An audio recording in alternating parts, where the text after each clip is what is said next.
On paper, hypersonic missiles look almost trivial.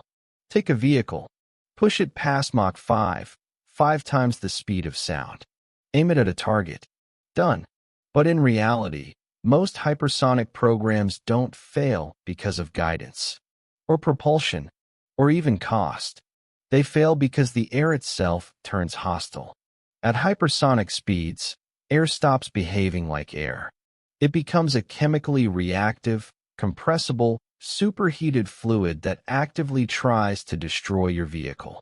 Visual, slow-motion footage of shock waves forming around a re-entry vehicle. For decades, engineers have known how to make things go fast. What they haven't solved, reliably, is how to make them survive going fast inside the atmosphere. And that's why hypersonic weapons remain one of the hardest engineering problems on Earth. The appeal of hypersonic weapons isn't speed for speed's sake. It's time compression. At Mach 5 to Mach 10, engagement timelines shrink from minutes to seconds. Traditional missile defense systems, built to track predictable ballistic arcs, struggle to react.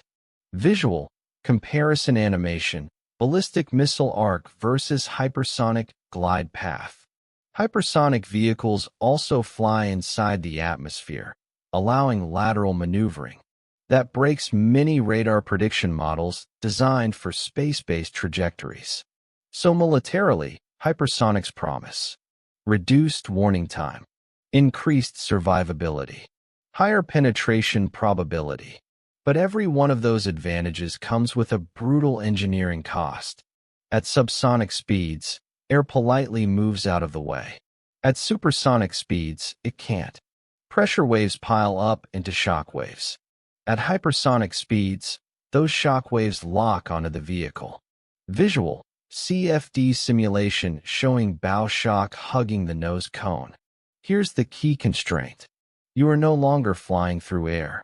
You are flying with a detached shock system glued to your vehicle. The temperature behind that shock can exceed 2,000 to 3,000 degrees Celsius.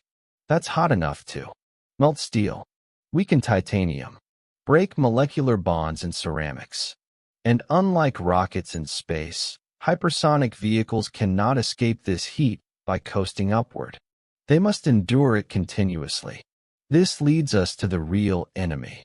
A common misconception is that friction causes hypersonic heating. It doesn't. The real cause is adiabatic compression, air molecules being violently squeezed by shock waves. Visual, molecular animation showing air compression and temperature rise. To put this in perspective, the State Route 71 Blackbird cruised around Mach 3. Hypersonic vehicles operate at 2-3 times that speed. But heating scales non-linearly, not linearly. Doubling speed can increase heating by 4 to 8 times. This creates 3 immediate problems. 1. Material survival. Most metals lose structural strength above 600 to 800 degrees Celsius. Even advanced alloys creep, warp, or fatigue. 2. Thermal gradients. The nose might be at 500 degrees C, while internal electronics need to stay below 80 degrees Celsius. 3. Time. This isn't brief re-entry heating. Hypersonic cruise can last minutes, not seconds, which means heat doesn't spike, it soaks. So why not use ceramics or carbon composites? Because materials don't just need to survive heat. They must survive stress plus vibration plus oxidation plus manufacturing tolerances. Visual, exploded view of hypersonic vehicle thermal layers. At hypersonic temperatures, oxygen dissociates and attacks surfaces chemically. Carbon-based materials ablate, literally burning away. Ceramics crack under vibration. Metal-ceramic interfaces fail due to mismatched expansion. Even the Space Shuttle, one of the most expensive engineering projects ever, lost tiles regularly. Now imagine that, without maintenance crews, under maneuvering loads, with millimeter-level tolerances. In mass production, this is why hypersonic programs don't fail dramatically. They fail quietly, in materials labs. Hypersonic missiles typically fall into two categories: boost glide vehicles, air-breathing scramjet vehicles. Scramjets sound elegant. Why carry oxidizer when oxygen is free? But scramjets introduce a brutal paradox. Visual: scramjet airflow diagram.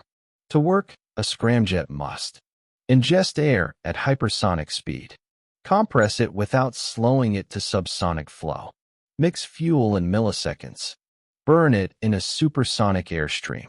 There is no spinning compressor, no turbine, no margin for error.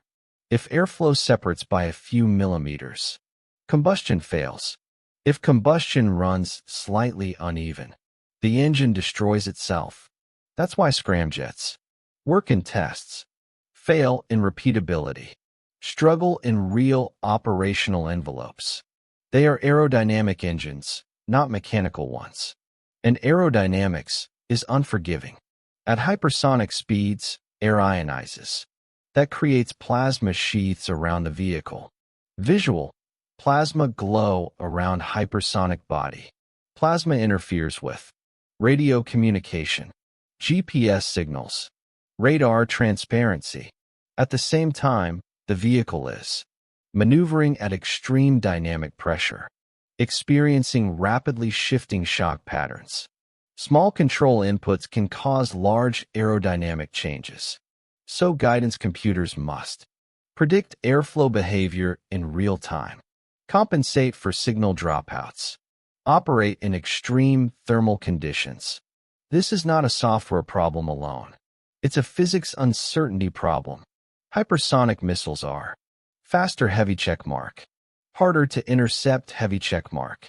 But they are also more expensive, less flexible, harder to test, slower to iterate. To put cost in perspective, one hypersonic test failure can cost hundreds of millions of dollars. That limits training data, design iteration, production scale, which raises a critical question. Are hypersonics revolutionary, or are they niche tools optimized for very specific missions? Hypersonic missiles are not impossible, but they are not magic weapons. They represent a trade: extreme speed in exchange for extreme complexity. Physics doesn't care about strategy. It doesn't care about budgets. And it definitely doesn't care about deadlines. The reason hypersonic weapons are so hard to build isn't a lack of ambition. It's that at Mach 5 and beyond, nature stops negotiating. And every successful hypersonic flight isn't just a military milestone. It's a reminder that even in the 21st century, the atmosphere still sets the rules.